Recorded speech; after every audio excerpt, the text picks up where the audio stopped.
Nous allons maintenant construire la structure de notre première table. Contrairement à Excel, il nous faut d'abord définir correctement chaque colonne que nous allons appeler des champs de notre table, indiquer quel est le type de données contenu dans cette colonne, et nous pourrons ensuite saisir les données proprement dites.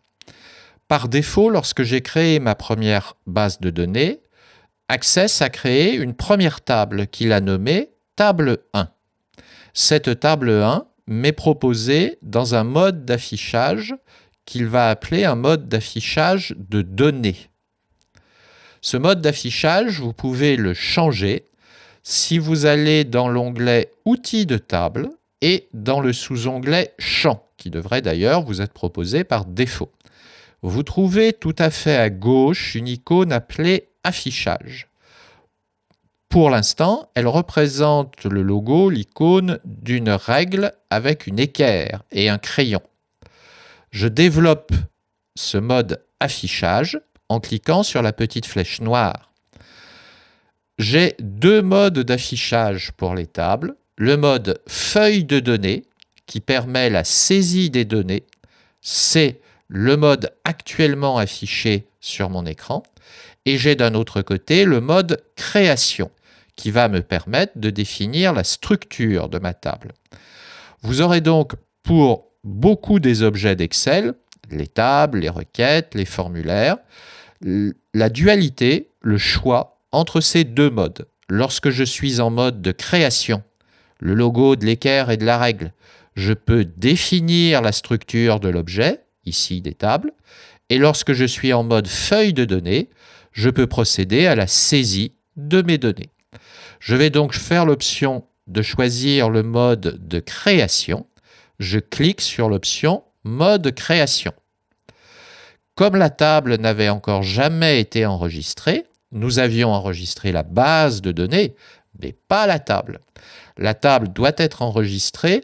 Elle le sera non pas sous forme d'un fichier indépendant, mais à l'intérieur de votre fichier de base de données que nous avons tout à l'heure nommé premier test.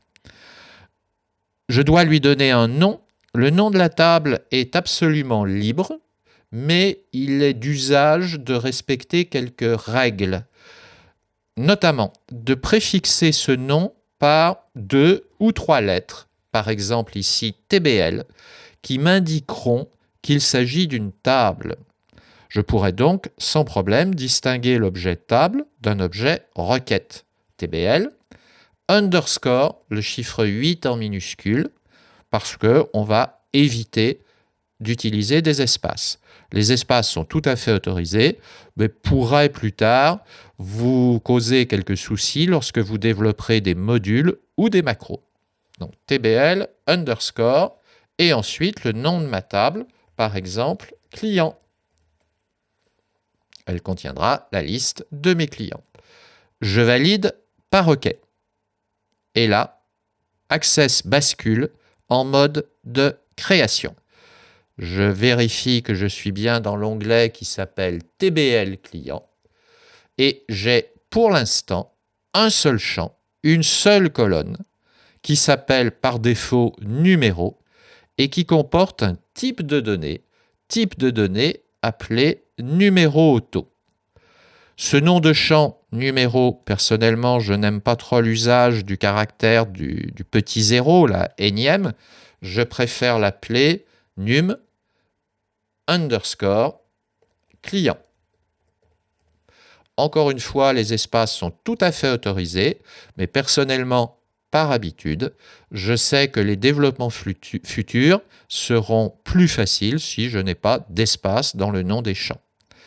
Le type de données numéro auto permettra à Access de numéroter automatiquement chaque nouveau client. Chaque nouveau client recevra un numéro dans un ordre séquentiel, 1, 2, 3, 4, etc., jusqu'à l'infini.